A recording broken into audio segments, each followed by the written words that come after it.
Lost my voice there for a second. We're into Module 16. This one is, whether you've taken Security 110, some of the other security classes, this may be a repeat. But it is important. Network security is crucial in today's IT career aspirations. So it's something you need to understand. How when you're setting up a network.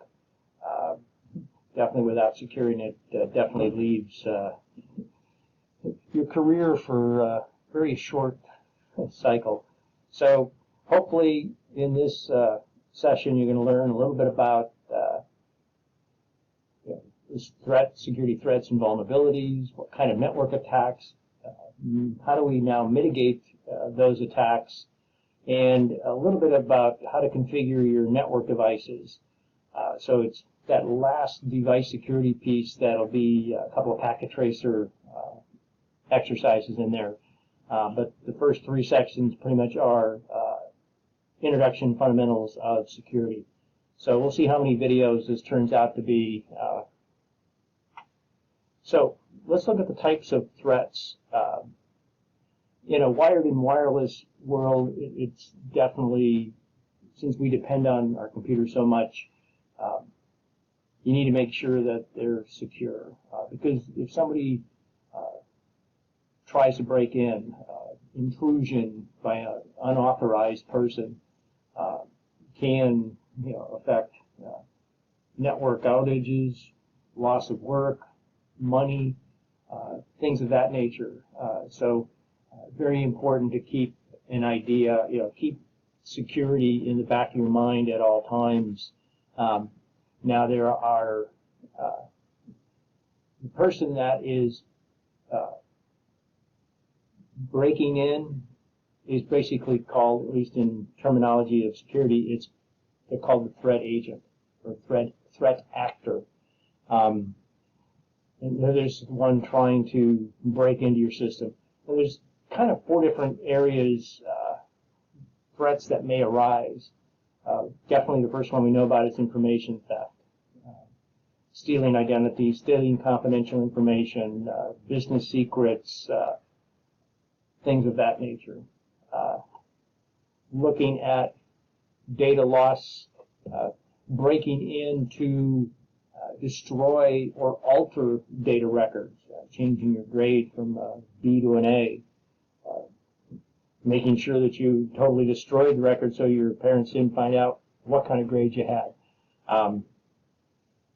But things that are, I'm trying to destroy a hard drive, reformat hard drives, things of that nature is what, this loss of data and manipulation. Then, of course, you've got identity theft, and we've all heard stories about somebody stealing somebody's identity, using your credit card for unnecessary purchases, applying for credit under your name. All of those things, that's one of the threats that go through. And then the last area is disruption of service. It's actually preventing legitimate users from accessing your site. Examples of that could be a denial of service. So where I do enough activity to disrupt people from logging into your website or your server because your server is so busy trying to handle data requests. Now, there are three major types of vulnerability. You've got technical, where you got TCP/IP protocol weaknesses. There are some protocols out there, HTTP, file transfer protocol, ping. They definitely, historically, have been insecure. You've got simple mail network management protocol, mail transfer protocols.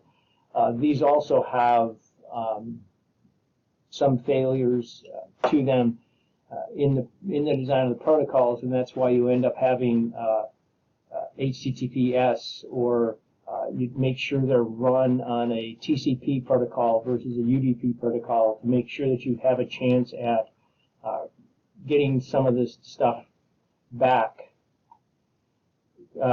Configuration vulnerabilities. Here you talk about user accounts that aren't secure. You don't have a password that's strong enough. Too easy. Leave it, passwords posted on your web page, whatever the case may be. Maybe your account names and passwords are too easy to guess. It also could be misconfigured internet server, like turning on JavaScript in web browsers has a way of allowing threat actors to break in. Having weaknesses that you misconfigured terminal services, FTP or web servers. Just not having unsecured default settings, just leaving default settings, because most of the servers, even some of the early routers, came in with passwords of admin. So once you knew that, you just tried those standard passwords, and you pretty much got yourself in. And then, of course, if you misconfigure network equipment. So those are definitely some configuration vulnerability. And then you got something called policy configuration. And here it's, what do I do if something does happen? So some companies don't have a security policy at all. Some have politics going on, that the turf wars and who controls security and stuff. Lack of authentication, continuity. Poorly chosen, easily cracked default passwords allows people to get in. Logical access controls not applied. I mean, just some common sense things, just monitoring audit. If you don't do that often enough and people know you don't monitor it enough, people say, hey, I'll take my chances. Now, and then you got your software hardware installation changes. You just don't follow the company policy if you had a policy. And then a disaster recovery, what happens if something happens? How do I recover? If you don't have a plan and don't know about it or how to implement it, it becomes an issue that companies run into. Now, on the physical side, there are some things we need to keep in mind. You definitely have, there's like 4 classes of physical threats that exist. One is hardware threats, and that's physical damage to routers and switches and cable plants and workstations. So can I protect that door? I've got environmental. I don't control the air conditioning, too hot, too cold, too much humidity. Electrical, voltage spikes, insufficient supply, brownouts, unconditioned power, so there's too much noise in the line. And then, of course, maintenance. If I have a poorly maintained system, key electrical components, lack of spare parts, poor cabling, poor labeling, you can't even know how to get in and fix something. So there's definitely, those are probably some of the major physical threats. Now, one of the things you want to make sure is there is a plan for physical security to limit that data. So in here, in this diagram you're seeing here, you got in your data center, you got an AC, you've got a UPS, and this UPS is uninterrupted power supply. And that's to keep, one, it cleans the electricity, makes sure it takes care of all the spikes in voltages, keeps power stable. But if you lose power, how much battery backup you have to make sure that you can come in and gracefully shut everything down.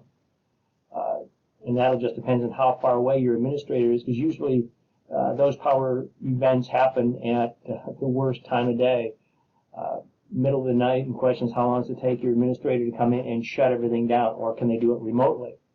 You also want to make sure that things are behind locked doors.